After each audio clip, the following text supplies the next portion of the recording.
Assalamualaikum warahmatullahi wabarakatuh. Eh, Bersama saya Dirham. Kali ini saya akan menjelaskan materi tentang sistem basis data client server. Mungkin ini materinya akan sedikit bersinggungan dengan materi yang eh, arsitektur pada pemrograman lainnya gitu. Nah, jadi kali ini kita akan bahas apa aja. Yang pertama dari sisi client server secara umumnya, kita akan bahas tentang definisi dulu. Mungkin cara saya menyampaikan agak sedikit berbeda dengan cara yang lain gitu. Semoga mudah dipahami ya. Setelah kita membahas definisi, kita akan membahas tentang karakteristik dari client server. Lalu di sana kita akan membahas fungsi dari server, fungsi dari kliennya. Lalu di kiri sama membahas tentang apa itu keuntungan menggunakan client server dan apa kekurangannya supaya kita bisa lebih memahami gitu kalau nggak ada sistem yang sempurna. Lalu kita akan membahas tentang variasi dari arsitekturnya ini, dimulai dari yang paling kuno, pertama menggunakan one tile arsitektur. Nanti kita akan bahas tentang bagaimana mainframe itu. Yang kedua yang kita bahas sebelumnya sebenarnya, tapi dibahas lagi tentang client server atau two tier. Di sana sebelumnya ada file server terlebih dahulu sebelum datangnya database, baru ada database. Yang ketiga ada three tier arsitektur yang nantinya kita lebih kenalnya yang paling umum saat ini MPC gitu. Lalu ada multi tier, bentuk lebih kompleksnya dari three tier arsitektur. Nanti dia kiri sama real case-nya penerapan client server. Oke, kita lanjut ke pembahasan yang pertama. Apa sih client server itu? Client server itu merupakan konsep arsitektur software yang menghubungkan antara dua objek berupa sistem klien dan sistem software yang saling berkomunikasi melalui jaringan komputer maupun pada komputer yang sama gitu. Klien di sini adalah komputer yang dapat melakukan permintaan ke komputer lain yang bertindak sebagai server. Seperti kalau kita masuk restoran gitu, kita yang jadi penggunanya gitu. Sedangkan server merupakan komputer yang bertindak sebagai penyedia gitu, melayani apapun yang diminta sama si klien, seperti pramu saji saat kita berada di restoran. Kedua klien dan server ini berkomunikasi melalui satu protokol HTTP. Ciri-ciri dari sistem client server ini yang pastinya ada satu service kan, layanan. Hubungannya itu ada server sebagai provider dan klien sebagai konsumennya gitu. Yang kedua ada sumber dayanya gitu. Ada sumber daya yang dibutuhkan sama si klien dan sumber daya yang disediakan sama si server. Yang ketiga, asymmetrical protocol. Server itu nggak hanya melayani satu klien saja.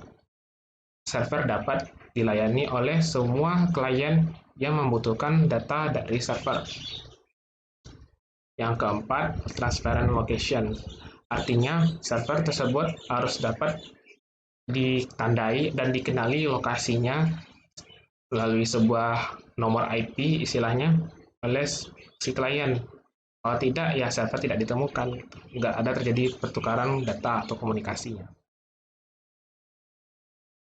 Lalu kita akan membahas tentang fungsi klien dan server. Dimulai dari fungsi server. Server ini berfungsi untuk menyediakan data yang dibutuhkan oleh klien pastinya. Lalu memeriksa autorisasi, maksudnya itu apakah user ini adalah user yang berhak gitu untuk mengakses si server ini. Yang ketiga, menjamin agar tidak terjadi pelanggaran pada integrity constraint, itu memastikan kualitas data pada database-nya itu tetap terjaga. Lalu memelihara data dictionary, yaitu memelihara data yang tersimpan di dalam database itu. Selanjutnya ada fungsi klien. Klien ini berfungsi sebagai di dalamnya tuh untuk mengatur UI, maksudnya bagaimana si user ini tetap enak memandang tampilan dari aplikasinya itu, kalau memang menggunakan aplikasi. Lalu yang kedua, menerima sintaks input sebelum melakukan permintaan ke si server. Jadi sebelum klien ini melakukan proses data, dipastikan dulu data yang diberikan sama user itu memang data-data yang benar dan valid sesuai dengan permintaan dari si server gitu. Ketiga, memproses aplikasi tentunya. Yang keempat, mengenerate permintaan query. Kalau misalnya kita belajar di database itu kan ada namanya query kayak select, create, update, sama delete. Itu diproses dulu di dalam aplikasi sebelum aplikasi ini mengirimkan query ke dalam database di servernya ini. Lalu yang kelima, memberikan respons balik ke si pemakai. Maksudnya kan nanti kalau database-nya tuh udah diakses sama si server, server akan memberikan sebuah respons atas request yang kita berikan sebelumnya. Nah, respons yang tadi ini akan diproses balik oleh aplikasi sebelum disampaikan ke pengunjung atau si user. Lalu yang keenam, menyediakan akses database secara bersamaan. Maksudnya ini bisa jadi nanti di suatu aplikasi ini mengakses lebih dari satu database. Yang ketujuh, menyediakan control recovery. Apa sih keuntungannya keuntungannya menggunakan sistem client server ini? Dari situ karena database itu kan berisi data-data berharga gitu kan. Semakin lama kan semakin banyak data di dalam database. Kalau tidak diproses atau tidak diambil istilahnya apa ya, identitas yang dibutuhkan sama perusahaan itu untuk kedepannya, untuk apa bikin database kan. Nah, jadi ini punya potensi istilahnya big data yang dapat menyimpan dan mengakses database secara besar. Yang kedua, tentunya meningkatkan kinerja, karena seluruh data yang disimpan di dalam server itu kan bekerja secara multitasking gitu. Daripada semuanya tuh disimpan pada masing-masing penyimpanan di klien. Lalu biayanya untuk membeli hard disk jadi lebih kecil, karena kan semua data yang kita pakai disimpan di server. Yang keempat, konsisten pastinya, karena data-data yang kita terbitkan ke dalam database harus benar-benar data yang valid. Yang kelima, server storage. Hanya server saja yang membutuhkan penyimpanan, sehingga performanya itu disesuaikan dan memberikan kekuatan untuk mengakses data. Namun di samping kelebihannya si metode client server ini, tentu ada kekurangannya. Salah satunya adalah traffic congestion. Apabila server ini kan punya batasan ini, berapa aja user yang mengakses dalam waktu sebulan atau seminggu gitu. Apabila melebihi dari batasnya itu kan biasanya server terjadi down gitu. Kalau ada juga tuh bukan karena usernya, ada karena penjahat gitu yang membuat servernya jadi down gitu. Itu salah satu masalah utama dari server ini. Yang kedua, apabila terjadi kerusakan, misalnya pada hardware-nya, servernya terbakar, maka kita nggak akan bisa mengakses server ini. Nah, lalu ada variasi dari arsitektur seperti ini. Sebelum kita masuk ke client server, ada suatu sistem yang bernama one tier arsitektur atau dikenal dengan mainframe. Pada proses ini, kita membuat suatu komputer yang sangat besar yang menyimpan semua kebutuhan data-data dalam suatu organisasi atau perusahaan dan diakses oleh suatu terminal istilahnya. Namun karena ini bisa dibilang kurang fleksibilitasnya kurang gitu. Karena kan kalau misalnya kita menambah sumber daya baru gitu, menambah resource, tentu di-upgrade lagi si servernya. Dan ini membutuhkan biaya yang mahal kan. Nah, dari itu akan dikembangkan model yang baru gitu, two-tier architecture. Nah, ini yang dikenal sebagai arsitektur client server. Jadi nggak semua hal dibebankan ke server saja gitu, ke mainframe aja. Ini dibagi prosesnya dari klien sama si server. Dan data-data yang dibutuhkan oleh klien disediakan oleh server. Sebelum masuk hanya database, pertama kali metode client server ini adalah sistem file sharing dulu. Nah, jadi server ini menyediakan file-file besar gitu seperti kalau istilahnya zaman sekarang itu NAS, tahu kan NAS atau Network Attached Storage. Itu metode awal kali itu dari sistem client server. Kekurangannya apa? Ya, kekurangannya adalah kalau misalnya ngirim datanya mentah-mentah, biasanya terjadi masalah saat mengunduh atau upload data, karena kan datanya itu macam-macam.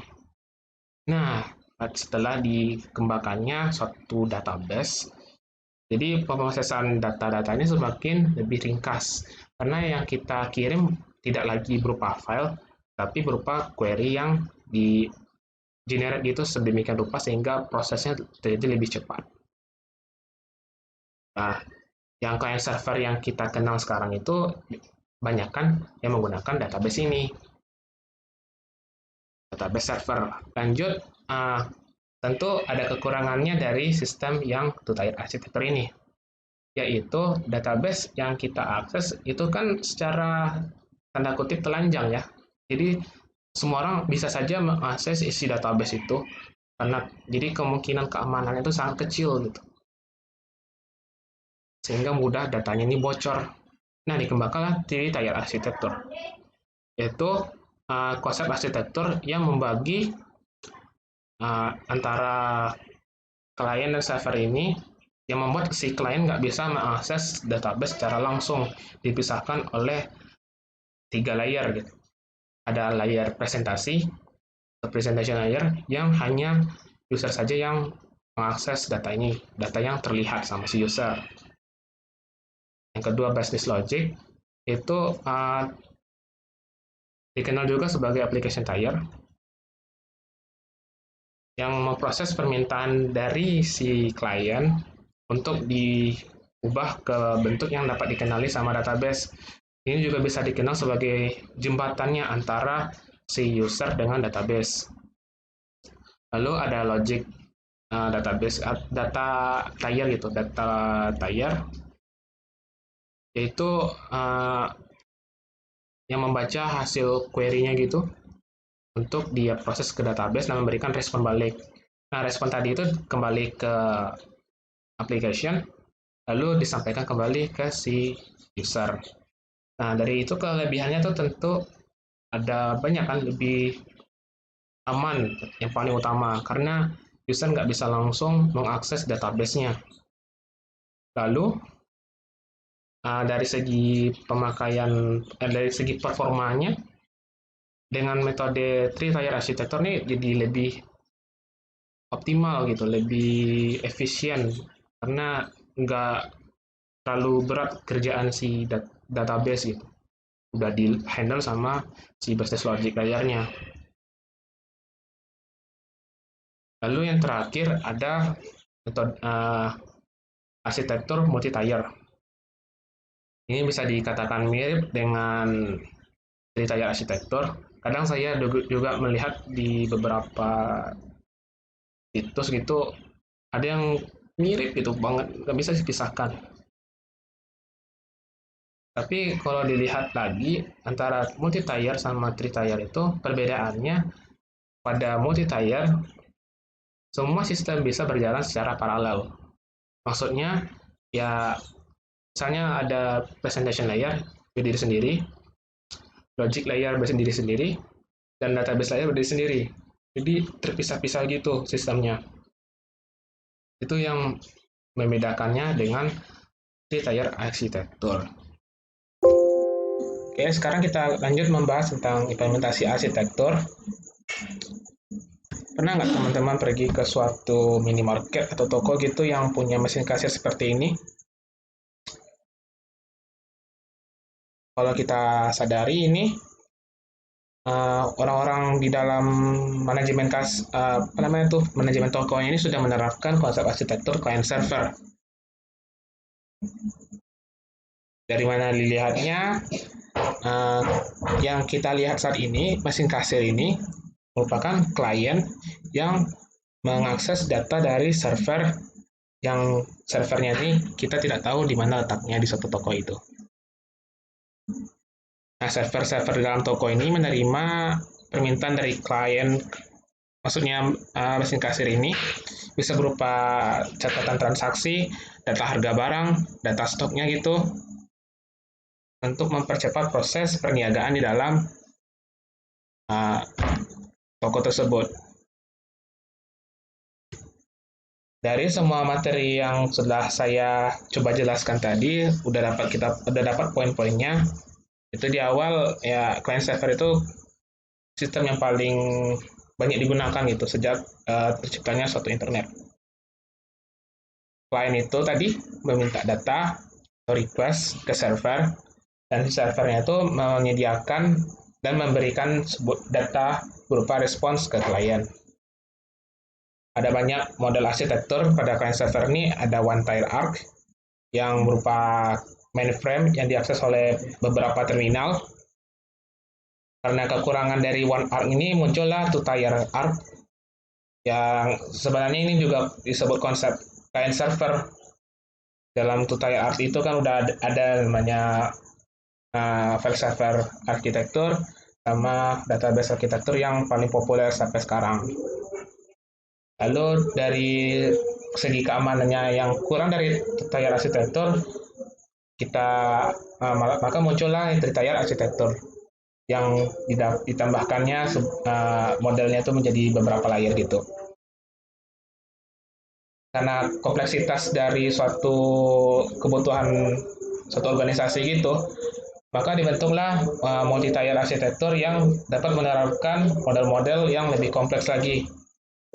Nah, semua model-model arsitektur ini dapat diimplementasikan dalam kehidupan sehari-hari, bahkan yang lebih dekat dengan kita seperti kasus kasir yang tadi. Mungkin sekian pembahasan saya pada pertemuan kali ini. Bila ada kekurangan pada saya mohon dimaafkan. Billahi taufiq wal hidayah. Assalamualaikum warahmatullahi wabarakatuh.